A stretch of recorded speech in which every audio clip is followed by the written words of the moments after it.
जय हिंद दोस्तों, अगर आप यूपीएससी की प्रिपरेशन कर रहे हैं तो आपके लिए टाइम काफ़ी इम्पोर्टेंट है और उतना ही इम्पोर्टेंट है सही टाइम पर सही बुक और रिसोर्स का होना।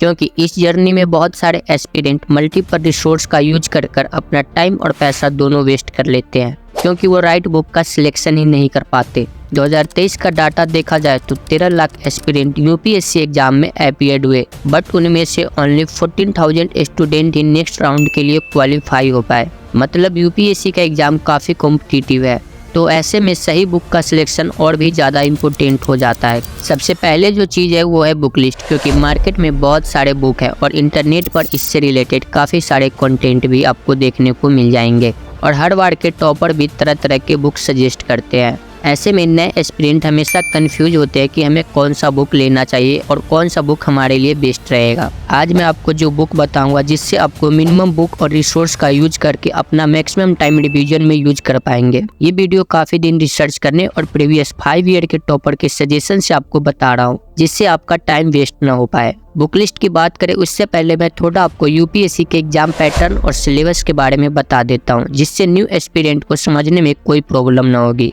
यूपीएससी का एग्जाम 3 पैटर्न में होता है, जिसमें सबसे पहले प्रीलिम्स, फिर अगर आप प्रीलिम्स क्वालिफाई कर लेते तो मेंस एंड इंटरव्यू होता है। प्रीलिम्स 2 पेपर होता है जो आपका एमसीक्यू टाइप होता है और मेंस 9 पेपर होते हैं। देन आपका इंटरव्यू होता है। मेंस और इंटरव्यू के मार्क्स के बेसिस पे ही आपका मेरिट लिस्ट बनता है।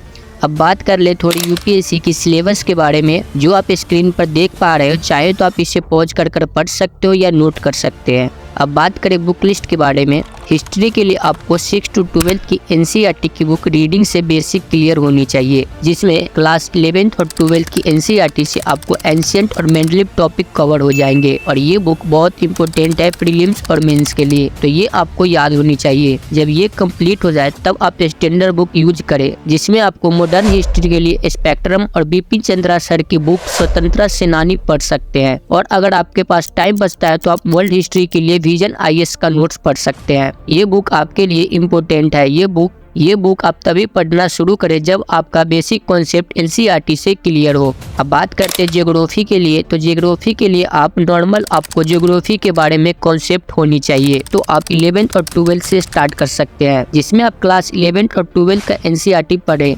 ये एनसीईआरटी बुक काफ़ी इम्पोर्टेंट है और इसे आपको अच्छे तरीके से पढ़ना है। जब आपका ये अच्छे से कॉन्सेप्ट क्लियर हो जाए तब आपको ये स्टैंडर्ड बुक पढ़ सकते हैं। स्टैंडर्ड बुक में आप ज्योग्राफी ऑफ इंडिया के लिए माजिद हुसैन सर की बुक और एक ऑड स्कूल ऑफ एटलस हमेशा पढ़ते टाइम यूज कर सकते हैं, जो काफ़ी इम्पोर्टेंट है मैपिंग के लिए। जब ये कंप्लीट हो जाए देन आप मल्टीपल टाइम रिवीजन करें। ये रिसोर्स काफ़ी है ज्योग्राफी के लिए। मैपिंग के लिए आप चाहे तो यूट्यूब पर मैपिंग का एनिमेटेड वीडियो देख सकते हैं, जो आपको समझने में काफ़ी आसानी होगी। बात करें पॉलिटी की, तो पॉलिटी के लिए आप 6 to 12 की एनसीईआरटी पढ़ें। इसके बाद आप क्लास 11th और 12th की एनसीईआरटी की 4 बुक है। ये बुक बहुत ही इम्पोर्टेंट है और स्टैंडर्ड बुक में आप बस एक एम लक्ष्मीकांत की बुक फॉलो कर सकते हैं और करेंट अफेयर के लिए विजन आईएएस का नोट्स आप देख सकते हैं। इकोनॉमिक्स के लिए आप बेसिक से स्टार्ट करो, जिसमें आप पहले 7 to 12 की एनसीईआरटी, देन स्टैंडर्ड बुक में संजीव वर्मा सर की बुक पढ़ सकते हो। आपको करेंट अफेयर पर ज़्यादा फोकस करनी है और साथ ही सरकारी योजना और बजट भी। इकोनॉमिक्स के ज़्यादातर क्वेश्चन करेंट और योजना से रिलेटेड आते हैं, इस पर आपकी पकड़ अच्छी होनी चाहिए। बाकी आप बल्कि बुक अवॉइड कर सकते हैं। ये इनफ है आपके इकोनॉमिक्स के लिए। आपको एग्जाम में अप्रॉक्स 10 to 12 मंथ का करेंट अफेयर पर कमांड होना चाहिए। और बात करें अगले बुक की, तो साइंस एंड टेक के लिए न्यूज़पेपर आप देख सकते हैं और इन्वायरमेंट के लिए शंकर आईएएस एकेडमी का बुक पढ़ सकते हैं और इकोलॉजी के लिए मुदकर सर का। और बात करें इथिक्स के बारे में, तो इसके लिए आप लेक्सिकन बुक फॉलो कर सकते हैं, जो काफ़ी बेस्ट है।